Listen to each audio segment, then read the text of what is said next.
To make it happen, there should be equal responsibility of the governments on both sides.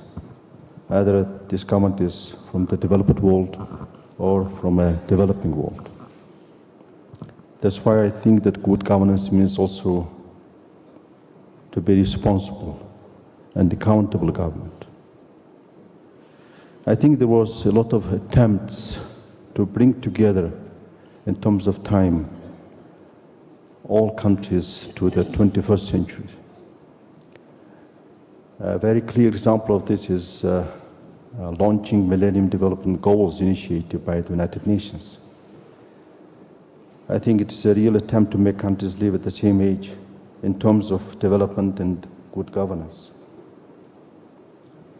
So we have to prove ourselves whether we are living in the same 21st century by the year 2015, when we try to deliver the results, trying to reach the goals which were set up by the United Nations as Millennium Development Goals.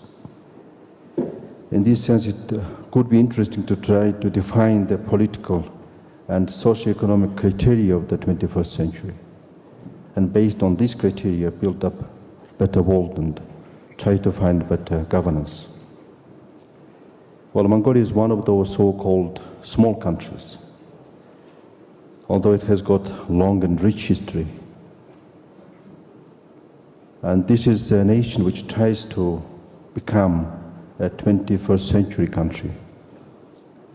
And we believe that there is a chance for us to succeed in 21st century. We think that changing ourselves, not others, is the most difficult, maybe, but the best and shortest way to succeed.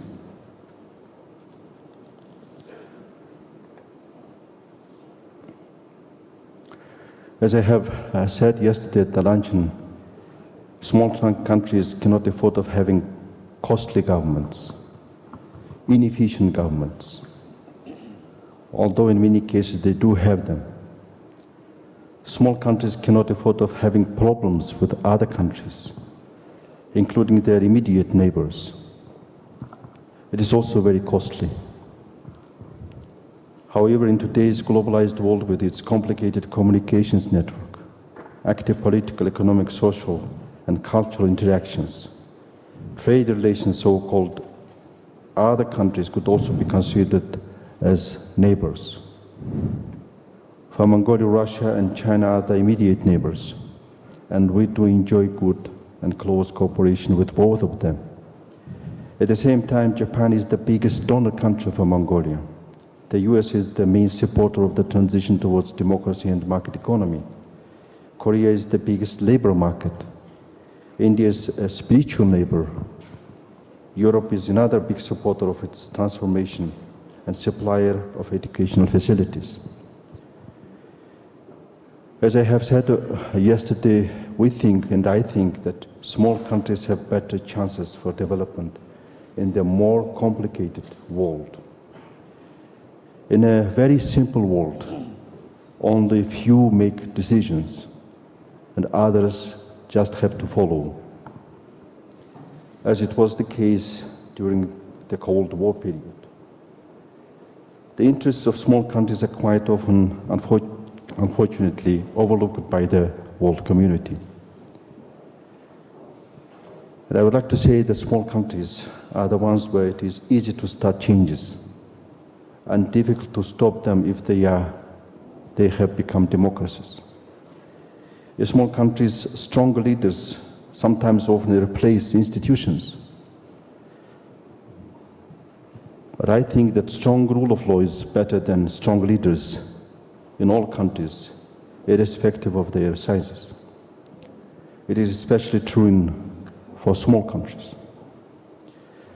Trying to sum up what I have just tried to put forward as my thoughts, maybe some of them were quite provocative.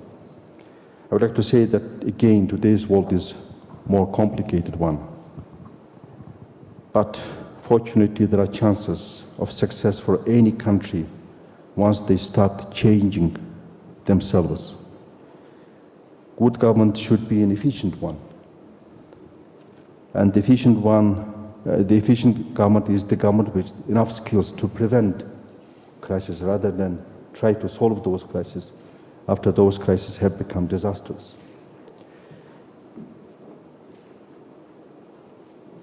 Challenge. So we have to try to find out or work out political and socio-economic criteria of the 21st century, so that we live together in the same age, in the same time age, when it comes to the questions of development. Although we can afford of living in different time ages according to our cultures and religions, but when we talk about development, we have to live in the same age. And I think the recipe to succeed for small countries is the rule of law, which should be followed. At the same time, I think it's necessary to say that the rule of law should be followed by all the countries, irrespective of their sizes. So thank you.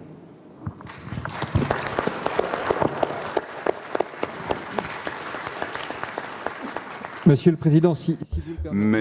President, if I may, just one question. It's important you say that in many respects provocative. Your thoughts, a provocative question, not to you, but to our politicians. This huge political initiative that you desire requires political will, political resolve. Political will, as it needs to be expressed today, does it affect democracy?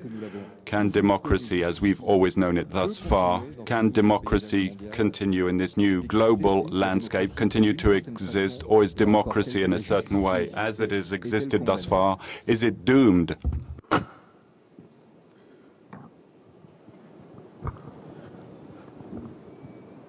Well, it's also a very broad subject to try to express only in 2 or 3 words. But I would like to say that democracy is a system which gives a chance to everybody. That's the good side of democracy. That's why I think that